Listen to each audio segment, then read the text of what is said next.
ছাত্র জনতার অভ্যুত্থানে পট পরিবর্তনের পর ছাত্রদের বিপ্লবের উপহার হিসেবে প্রথম নির্বাচনের ঘোষণা দেয় ঢাকা বিশ্ববিদ্যালয় প্রশাসন।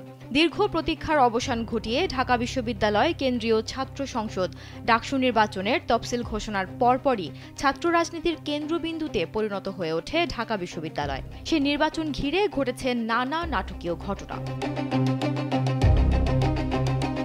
গত 29 জুলাই ঢাকা বিশ্ববিদ্যালয়ের উপাচার্য ডাকসু নির্বাচনের তফসিল ঘোষণা করেন।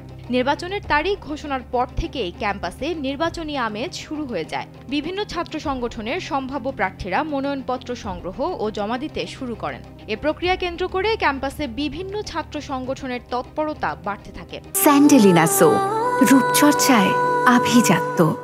পদ প্রত্যাশীদের প্রচার প্রচারণায় মুখর হয়ে ওঠে পুরো বিশ্ববিদ্যালয় এলাকা।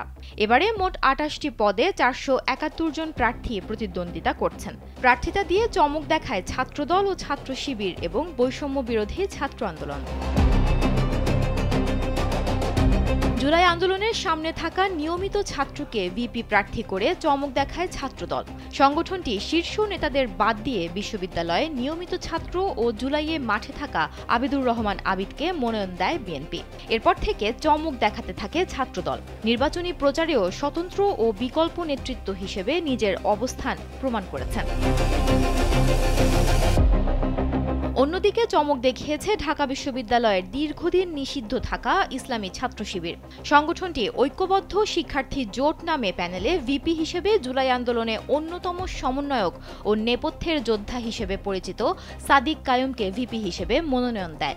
প্যানেলে দলীয় নেতাকর্মীদের পাশাপাশি নারী ক্ষুদ্র জাতিগোষ্ঠীর প্রতিনিধি জুলাই গণঅভ্যুত্থানে চোখ হারানো একমাত্র শিক্ষার্থীদেরও প্রার্থী করে আরেকটি চমক দেখায় সংগঠনটি। নির্বাচনী তফসিল হলেও আদৌ নির্বাচন হবে কিনা এমন গুঞ্জনের মধ্যে উচ্চ আদালতে দায়ের হওয়া রিট সবার মধ্যে উদ্বেগ বাড়ায়। তবে আদালত রিট খারিজ করলে শিক্ষার্থীদের মধ্যে নতুন আশা সৃষ্টি হয়। নতুন করে রিট করলেও উচ্চ আদালত সেটি শোনেননি। নির্বাচনী প্রচারণা শুরু হয় 25 আগস্ট প্রতিদ্বন্দ্বী প্রার্থীদের চূড়ান্ত তালিকা প্রকাশের পর। প্রার্থীরা তাদের প্যানেল পরিচিতি, নির্বাচনী ইশতেহার ঘোষণা এবং শিক্ষার্থীদের সঙ্গে মতবিনিময় করে সমর্থন আদায়ের চেষ্টা করেন। গত 25 আগস্ট প্রতিদ্বন্দ্বী প্রার্থীদের চূড়ান্ত তালিকা প্রকাশ করার পর আনুষ্ঠানিক নির্বাচনী প্রচারণা শুরু হয়।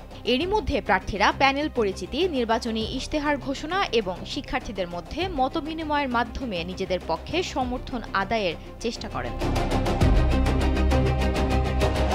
এদিকে নির্বাচন কেন্দ্র করে যে কোনো ধরনের অপ্রীতিকর পরিস্থিতি এড়াতে বিশ্ববিদ্যালয় প্রশাসন ও আইন শৃঙ্খলা রক্ষাকারী বাহিনী ব্যাপক নিরাপত্তা ব্যবস্থা গ্রহণ করেছে।